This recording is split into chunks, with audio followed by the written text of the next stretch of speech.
அனைவருக்கும் வணக்கம். இன்றைக்கான கேள்வி என்னன்னா, ஹரிப்பாட்டு கேள்விங்கிறத விட ஹரிப்பாட்டோட விளக்கம். எத்தனாவது பாட்டு? 22வது பாட்டு அப்படின்னு. இந்த பாட்டு ரொம்ப முக்கியமான பாட்டு. நித்திய நேம நாமி தேர் வாணி துர்லப லக்ஷ்மி வல்லப தயா ஜௌலி நாராயணஹரி நாராயணஹரி முக்திசாரி ஹரியாஜி ஹரிவீர தர்ம நற்கைசி வைத்தான யமாஷே பாவனா ராணி கோய அனதேவா புஷே விருத்தி சாட அனாவுடியாட நாம ஆகே. பாட்டு. நித்திய நேம நாமி தே பிராணி துர்லப. நித்திய அப்படின்னா தினம், நியம நியமமாக, நித்தியம் நேம நாம நியமமாக, நாம தினமும் கரெக்டா நாமத்தை சொல்ற, நியமமாக நாமத்தை சொல்றவன் அரிது. தே பிராணி துர்லப. அப்படிப்பட்ட மனிதர்கள் அரிது. நாம சொல்லலாம், அதாவது ராமா ராமா கிருஷ்ணா கிருஷ்ணா அப்பப்ப சொல்றது இல்லை. தினமும் நியமமாக, அதை ஒரு கடமையாக, அதை ஒரு ஆனந்தமாக, அதை அவன் டெய்லி அந்த நாமத்தை சொல்லணும் அப்படிங்கிறது ரொம்ப முக்கியமான பாயிண்ட். அப்போ நியமமாக அந்த நாமத்தை சொல்லணும். அப்படி ஒரு பிராணி இல்லப்பா, துர்லபம் இல்லை அப்படிங்கிறது ரொம்ப அரிது. அப்ப நம்ம என்ன சொல்றாரு? நிச்சயமாக நியமமாக நாமத்தை சொல்ல வேண்டும். ரொம்ப அரிது. சரி, அரிதுன்னு சொன்னா நம்ம சொல்ல மாட்டோமே. லக்ஷ்மி வல்லப தயா ஜவுளி, லக்ஷ்மியே உன் வீட்டை தேடி வருவார். லக்ஷ்மியின் அருள் உனக்கு கிடைக்கும். அப்ப எல்லா வளங்களும் உனக்கு கிடைக்கும். முதல்ல நித்திய நாம சொல்றது ரொம்ப அரிது அப்படின்னாலே சரி, ஒரு வேகம் வரும். ஆஹா, ரொம்ப அரிதா. அப்ப இதுல ரெண்டு வரும். இந்த ரஜசிக்கு அரிதுன்னா ஓகே, நம்ம பண்ணிடலாம். தமசிக்கு என்ன நினைப்பான்? ஐயோ, யாராவது பண்ண முடியாதா, அப்ப நம்ம எப்படி பண்ண அப்படின்னு நினைச்ச உடனே அவனுக்கு அடுத்த வரி சொல்லிடுறாரு, லக்ஷ்மி வல்லப தயா ஜவுளி. சோ லக்ஷ்மியின் அருள் கிடைக்கும், லக்ஷ்மியின் அன்பு கிடைக்கும் அப்படின்னா எல்லா வளங்களும் கிடைக்கும். உடனே சரி, அப்பா எல்லா வளங்களும் கிடைக்குமா, அப்ப கண்டிப்பா நம்ம நாம சொல்றோம் அப்படின்னு சொல்றாரு. உடனே இது கூட பத்தலையா அப்படின்னா, லக்ஷ்மி வல்லப தயா ஜவுளி கூட உனக்கு பத்தலையா? எல்லாம் வளம் வரும். இந்த வளத்தை வச்சுட்டு நான் நிம்மதியா, சந்தோஷமாக, பூரணமாக, ஆனந்தமாக, பெருநாட்டா இருக்கணும். அதுக்கு என்ன பண்றது? உடனே சொல்ற, நாராயணஹரி நாராயணஹரி நாராயணஹரி நாராயணஹரி என்று நீ சொன்னால் புத்தி முக்தி சாரி அரிதியாச்சு. புத்தினா உலகியல் வளங்கள், பேரு, புகழ், செல்வம், மனைவி, மக்கள், எல்லாம் உலகியல் சார்ந்த எல்லாம் புத்தி. முக்திசாரி 4 வகையான முக்தி. அப்ப முக்தி பெர்மனண்டாக ஆனந்தத்தையும் கொடுத்துடுறேன், உலகியல் வளத்தையும் கொடுத்துடுறேன். எப்போ நீ நாராயணஹரின்னு சொன்னாலே புத்தி முக்தி ஹாரி ஹரித்யாச்சு. அவனுக்கு ஹரி என்று சொன்னால் அவனுக்கு வந்துவிடும். அப்போ நாராயணஹரி சொன்னாலே போதும், உனக்கு உலகியல் வளங்களும் கிடைக்கும். நம்ம நினைச்சிட்டு இருக்கோம்ல, எனக்கு வளம் கிடைக்கும், அதை நான் யூஸ் பண்ணணும், என் குழந்தை பிள்ளைகளை யார் பார்க்குது, எனக்கு கடமை இருக்கு, அதையெல்லாம் புத்தியில வந்துடும். எல்லாம் அவன் பார்த்து கொள்வான். அதுக்கு ஆள் வந்துடும். நீ ஃப்ரீ, டோட்டலி உனக்கு எல்லா வளம் வந்துச்சு. வீட்டுல 30 வேலைக்காரங்க இருப்பாங்க, நம்ம அதுக்கு மேல என்ன வேலை? அப்போ என் கடமைகளை பார்த்துக் கொள்வதற்கு உண்டான எல்லா வளங்களும் வந்து விடுகின்றன. அது போக அது பெர்மனண்டாக என்னிடமே 4 வகையான முக்திகளும் எனக்கு வந்து விடுகின்றன. அப்போ முக்தினா பேரானந்தம். எல்லாம் பேரானந்தத்திலே பல பேர் பல வகை வச்சிருப்பாங்க. என்ன வகை வச்சிருக்க எல்லாமே உனக்கு கிடைச்சிருப்பாங்க. சோ பேரானந்தம் உனக்கு பெர்மனண்டாக கிடைக்கும், முக்தி உனக்கு பெர்மனண்டாக கிடைக்கும். அது போக உலகியங்கள் பல தொடங்கும். நாராயணஹரி சொல்லு. ஆனா நித்திய நேமனாமி தேவாணி துர்லப. ஆனா இது ரொம்ப அரிதுடா. லக்ஷ்மியே வர்றா. லக்ஷ்மி வல்லப தயா ஜவுளி.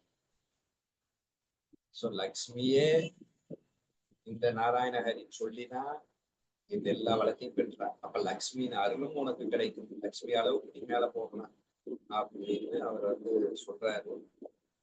இது ரெண்டும் சொல்லிட்டு அடுத்த வரை என்ன சொல்றாருன்னு, எப்பயுமே ஞானதேவர் சொன்னா இது கிடைக்கும், சொல்லலைன்னா இது கிடைக்கும் சேர்த்து சொல்றாரு. ஏன்னா நம்ம எப்படியாவது அவர் மேல ஒரு அன்பு, டேய் வா படி, நல்லா இருக்கலாம், கலெக்டர் ஆகிடலாம், டாக்டர் ஆகிடலாம், வக்கீல் ஆகிடலாம், ஜட்ஜ் ஆகிடலாம், பெரிய பிசினஸ் பண்ணிடலாம், நீ சம்பாதிச்சிடலாம், நீ படி படி படின்னு ஒண்ணு சொல்றது ஒரு வகை. அடுத்து படிக்கலைன்னா வாழ்க்கையில ரொம்ப கஷ்டப்படுவ, படிக்காத நினைத்து மிகவும் கஷ்டமான சூழலில் தள்ளப்படுவாய், நீ அப்படியே சம்பாதிச்சாலும் ஏமாற்றப்படுவாய், எளிதாக செய்ய வேண்டிய வேலையை கடினமாக உழைத்துக் கொண்டிருப்பாய், டெக்னிக் தெரியாது, அதெல்லாம் படி, நீ ரொம்ப கஷ்டப்படுவே படிக்கலைன்னா, படிச்சா வேற லெவல்ல இருக்கும். இந்த ரெண்டையும் சேர்த்து சொல்றதுதான் எப்பயுமே. அதான் ஞானத்தின் லட்சணங்கள் சொல்றதோட கண்ணன் முடிச்சிட்டாங்க. இவர் என்ன சொல்றாரு, அஞ்ஞானத்தின் லட்சணங்கள் சொல்றேன் அப்படின்னு சொல்லிட்டு இங்க சொல்றாரு. அப்பதான் கிளியரா புரியும் நம்ம எங்க இருக்கிறோம் அப்படிங்கிறது. அதேதான் இங்கேயும் நாராயணஹரி முக்தி முக்திசாரி ஹரி தீச்ச ஹரிவீன தர்ம நர்கசி பைஜான எமாச்சே பாகுனா பிராணி கோய. ஹரி இல்லாமல் ஒருவன் சென்றால் அவன் நற்கதியை அடைய முடியாது. அடுத்து என்ன சொல்றாரு, யமனின் வாசப்படுத்தி செல்வன். யமன் உன்னை தூக்கி, நீ செத்து விடுவாய், நீ கஷ்டப்படுவாய், நீ வேதனைப்படுவாய், யமலோகத்திற்கு சென்று வைகுண்டம் வேணும்னா நாராயணஹரி. உலகியல் வளங்களும் வைகுண்டம் இல்ல, நீ யமலோகத்தில் போய் கஷ்டப்படுவாய், நீ வேதனைப்படுவாய், துக்கப்படுவாய், கஷ்டப்படுவாய். சோ அதுதான் அங்க சொல்றாரு. சோ கண்டிப்பா சொல்லு, சொன்னா எல்லாம் கிடைக்கும், சொல்லலைன்னா வாசப்படியில நிற்குமா.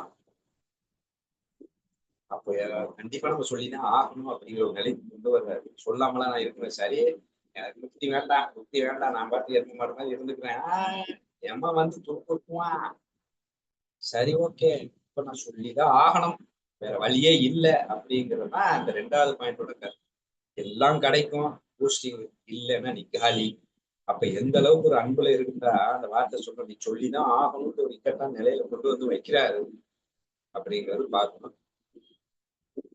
ஞானதேவா புஷே நிவர்த்தி சாட ககனாவுனிவாட நாமாகே. ஞானதேவன் நிவர்த்திநாதனை கேட்டான், நாமத்தின் மகிமை என்ன? ககனாவுனிவாட நாமாகே, ஆகாயத்தை விட பெரியது, பெரியதுக்கெல்லாம் பெரியது, அனைத்தை விட பெரியது, அது சொல்லவே முடியாது. இன்ஃபினிட்டி, ஆகாயமே இன்ஃபினிட்டி, ஆகாயத்தை விட பெரியது இன்ஃபினிட்டி. அப்ப அதோட மகிமையை சொல்ல முடியாது, அந்த அளவுக்கு மகிமை வாய்ந்தது அப்படின்னு நான் குருநாதன் அவர்கிட்ட சொன்னார். ஞானதேவர் குருநாதத்தை கேட்டாராம், நிவர்த்திநாதன் சொன்னாராம், அது ஆகாயத்தை விட பெரியதுரா, இன்ஃபினிட்டி, அளவில்ல முடியாதது, அந்த அளவுக்கு மிகவும் உயர்ந்தது, அளவற்ற செல்வம் வளம் எல்லாமே. அதான் 4 வகை கிடைக்கும், புத்தி கிடைக்கும், சம தர்மம், நம்ம ஏற்கனவே பார்த்துல சம தர்மம் கிடைக்கும், எல்லாமே திருக்குணாசர் நிர்குணகே சார ஆச்சார விசாரம் எல்லாம் வேண்டாம், எது நல்லது கெட்டது எல்லாம் அதே கொடுத்துரும். எல்லாத்தையும் உனக்கு மட்டும் இல்ல, உன் குலத்துக்கும் கோத்ராக்கு மாத்து சகோத்ரா அப்பாரா சதபுஜனாரா ஹோகு நித்தேலா அப்படின்னா என்ன, அம்மா அப்பா எல்லாம். சோ அதனால அளவிடமே சொல்லிட்டே போகலாம், அது போய்கிட்டே இருக்கு.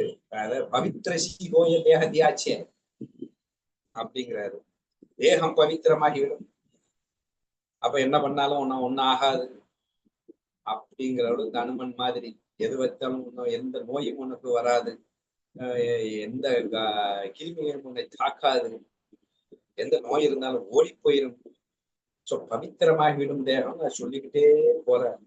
சோ அது அட்வான்டேஜ் ஜாஸ்தி இருக்கு, அது எவ்வளவு சுகமாக பிரம்மர குந்தல சுமன கலிக்கே அப்படிங்கிறார். பண்டானது பூவின் மீது இருக்கும் அந்த ஒரு சுகத்தை கொடுக்கக்கூடியது, 4 வகையா அப்ப அந்த சுமை எப்படி இருக்கும் அப்படிங்கிறத அப்படி ஒரு ஃபீல் பண்ணி சொல்றாரு. ஸோ அதனாலதான் அது அளவிடவே முடியாது, சொல்லிக்கிட்டே போலாம் அப்படின்னு நிவர்த்தி அவர்கிட்ட சொன்னதாக சொல்லி முடிக்கிறார். அப்ப இந்த பாட்டுல இருந்து சொல்றார், துர்லபம்ங்கிறார், ரொம்ப அரிதுரா, அதனால நீ பண்ணு. அரிதுன்னா ப்ரீசியஸ், இது கிடைக்கிறது அரிது, இது இந்த மாதிரி சொல்ற அரிது அப்படின்னா நமக்கு கிடைக்கிறது அரிதா, அப்ப அதை நம்ம ரொம்ப கேர்ஃபுல்லா இருந்து அதை பாதுகாக்கணும், அதை எடுத்துக்கிறோம் அப்படின்னு சொல்ற மாதிரி ஃபர்ஸ்ட் அரிது, அதனால நீ கண்டிப்பா பண்ணிடு. உடனே பண்ண எண்ணெய் கிடைக்கும், லக்ஷ்மி வல்லப தயா ஜவுளி முக்தி முக்தி சாரி ஹரித்தியாச்சு எல்லாம் கிடைக்கும், 4 வகையான முக்தி கிடைக்கும், செல்வங்கள் கிடைக்கும், லட்சுமியின் அருள் கிடைக்கும், எல்லாம் கிடைக்கும் அப்படின்னு சூப்பரா சொல்லிட்டு சொல்லேன்னா உடனே நான் ஞானதேவன்கிட்ட கேட்டேன், நான் நிவர்த்திநாதன்கிட்ட கேட்டேன், ஞானதேவா சார் சரி நான் நிவர்த்திநாதன்கிட்ட கேட்டேன். அவர் நிவர்த்தி சாட அவர் சொன்னாரு, தானாவுனிவாட நாம ஆகாயத்தை விட பெரியது, ஆகாய அளவுக்கு அது மிக பெரியது அப்படின்னு சொன்னாரு. அப்ப அவ்வளவு மகிமை வாய்ந்தது, அவ்வளவு உன்னதமானது, மிகவும் ப்ரீசியஸ், எல்லாம் தரக்கூடியது, இல்லைன்னா நம்ம காலியாயிருக்கும் அப்படின்னு ஒரு தீர்ப்பை வச்சிட்டாரு. ஸோ நம்ம கண்டிப்பா இந்த 4 சொல்லி நான் ஆக வேண்டும். அதை சொல்லி பார்த்தா புரியும், கேட்டுக்கிட்டே இருக்காங்க, சொல்லி பார்ப்போம் என்னதான் நடக்குது ஒரு 21 நாளுக்கு அப்படின்னு சொல்லி பாருங்க, எவ்வளவு மிராக்கிள் நடக்கும், எவ்வளவு டிரான்ஸ்ஃபர்மேஷன் நடக்கும் புரியும். பிராக்டிக்கலா நீங்களே அனுபவித்து தெரிந்து கொள்ளலாம்.